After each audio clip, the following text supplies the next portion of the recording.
Okay, I want you to take a second and look metaphorically, of course, at the clothes your thoughts are wearing right now. That is quite an opening image. Stick with me here. Mm. We spend so much time curating our actual wardrobes, Mm. right?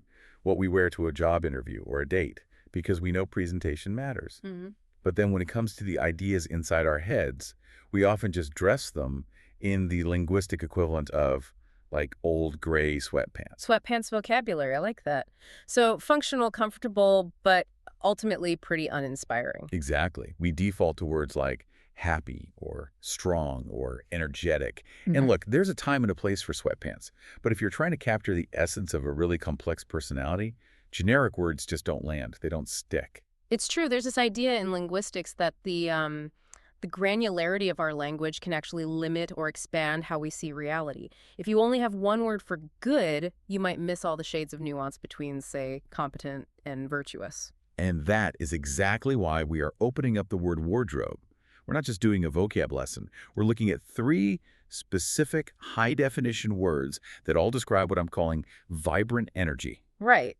These are the tailored suits, the statement pieces. Yes. So we're looking at vivacious, resilient, and effervescent. And what I really appreciate about the research we're diving into is that it doesn't just, define them. It pairs them with these great visual metaphors from fashion and physics to help us get why they work. The goal here is an upgrade. We want to swap out those generic descriptors for something with real texture. So let's start with the first item on the rack, the accessory. The word is vivacious. Vivacious. It's a word that practically hums when you say it. It really does. Yeah. But I feel like this word gets thrown around a lot, often as just a synonym for loud or maybe just high energy. Yeah, that's a common misconception, and it kind of misses the mark entirely. To really get vivacious, we have to look at the engine under the hood. The etymology, it comes from the Latin vivac, Vivax. which means something much deeper than just energy. It means long-lived or tenacious of life. Tenacious of life. Yeah, it shares a root with vital. So when we describe someone as vivacious, we aren't just saying they, had a double espresso. We're describing this deep-seated, enduring vitality, a stamina of spirit. That feels Heavy, though. tenacious of life. Yeah, yet the word usually implies something really attractive, right? Historically, yes. And we should probably acknowledge that vivacious has been very gender-coded for centuries. You almost exclusively hear it applied to women in literature. The vivacious heroine. Sure. But if we strip that away and just look at the mechanic of the word, it describes a specific social phenomenon, emotional contagion. Emotional contagion. Yeah, it's the psychological thing where one person's emotions and behaviors can directly trigger similar emotions in other people. A vivacious person isn't just happy in isolation. They're a carrier. They infect the room with life. Okay, that makes the word wardrobe metaphor from our notes really click into place. It describes vivacious not as a basic, like a shirt or pants, but as a red scarf or a sparkling brooch. Exactly. Think about what a red scarf does in an outfit. You could be wearing a totally monochrome gray suit, very flat, very serious. The moment you add that scarf, the eye is forced to move. It creates a focal point. So a vivacious person acts like that contrast piece in a social setting. Precisely. The research uses this great narrative example of a woman whose vivacious storytelling made a long car ride feel like it lasted only a few minutes. Now think about that. It didn't say she was loud. It didn't say she was funny. It said she was vivacious. Yes, meaning her energy literally distorted the perception of time for everyone else in the car. Wow. Because she was so tenacious of life, she dragged the other passengers out of their boredom and into her reality. That's a power move. It's not just being bubbly. It's a gravitational pull. That is such a crucial distinction. I think people hesitate to use vivacious because they think it sounds flighty, but you're saying it's actually a word of power, an active export of energy. It is. It's the difference between a light bulb that's on, which is just energetic, and a spotlight that's actively directing attention. That's vivacious. All right, so we have the red scarf, we have that outward attractive animation, but life isn't always about dazzling the room, is it? Sometimes the car breaks down. And that brings us to the second piece in the wardrobe. We need something heavier now, something durable. Resilient. Yes. And I know what you're thinking. Resilient is such a corporate buzzword. It is. It's on every motivational poster, be resilient, which usually just means don't complain when we give you more work. Sadly, that's true. But this is where I want to geek out a little bit because the way we use it in conversation is this really watered-down version of a very specific concept from materials science. Okay. And the metaphor here isn't a scarf, it's a high-quality leather jacket. I love that imagery.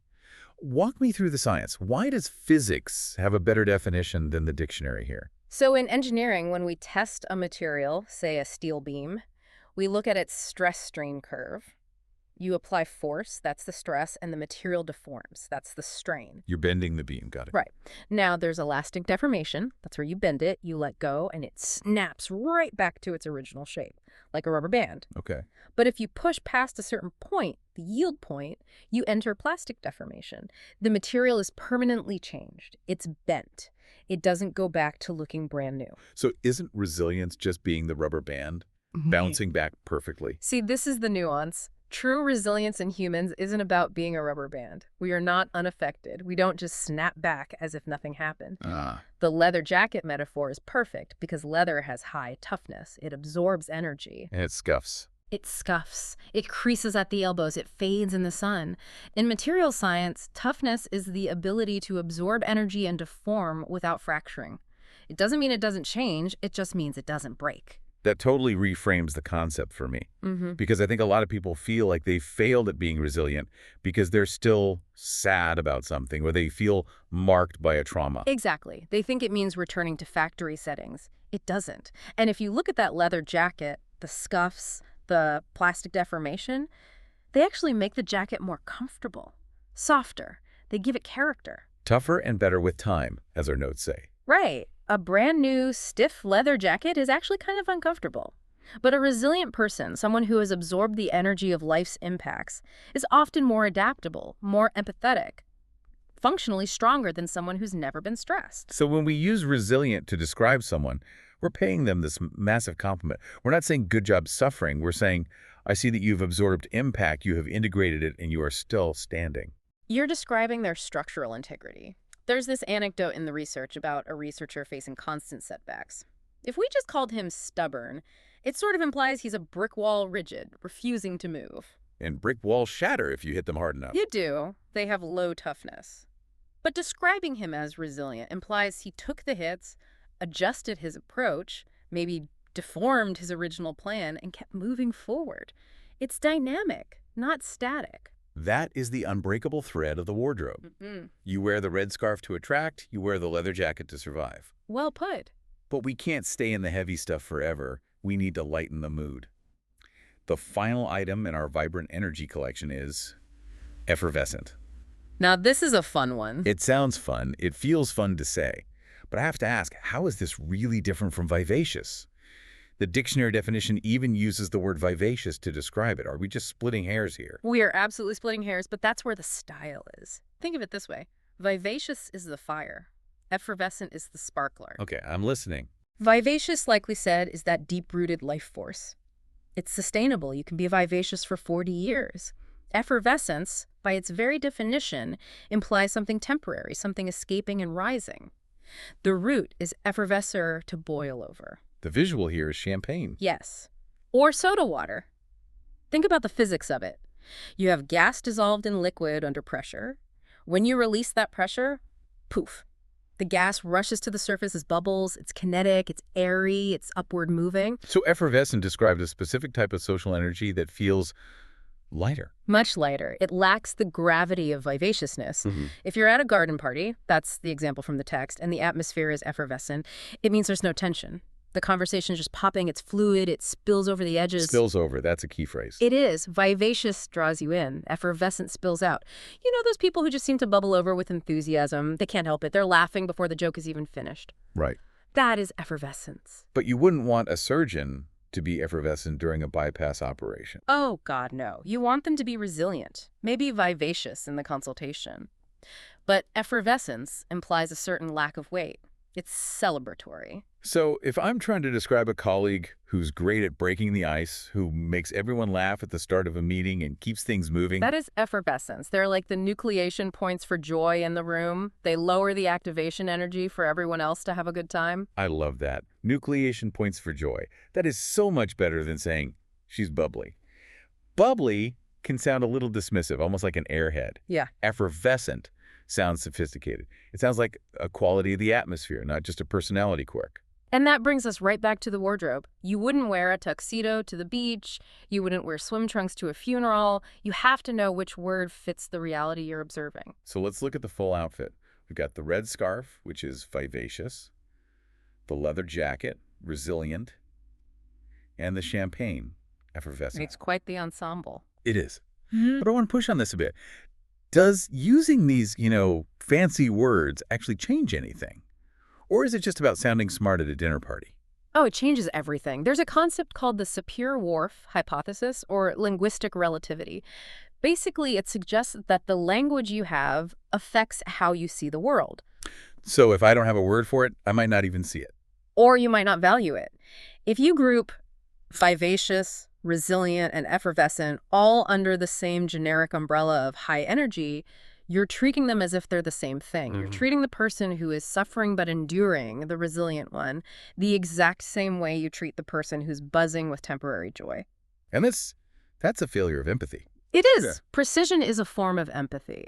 When you take the time to select the right word, when you look at your friend who's been through a divorce and a job loss and is still smiling, and you say, you are so resilient, not just you're tough, you are acknowledging the scuffs on the leather. You're seeing the cost of that strength. And when you tell your partner, you were so vivacious tonight, you're not just saying you talked a lot.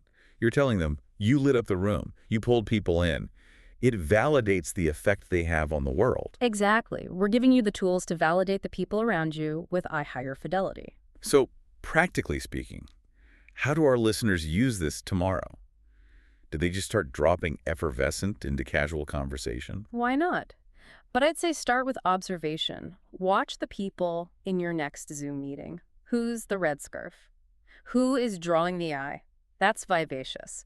Who's the leather jacket? Who's taking criticism, absorbing it, and staying calm? That's resilient. And who's the champagne? Who's popping off and keeping the energy light? Once you see the distinction, you can't unsee it. And then, use the words. You'll be surprised at how people react when you describe them with that level of specific praise.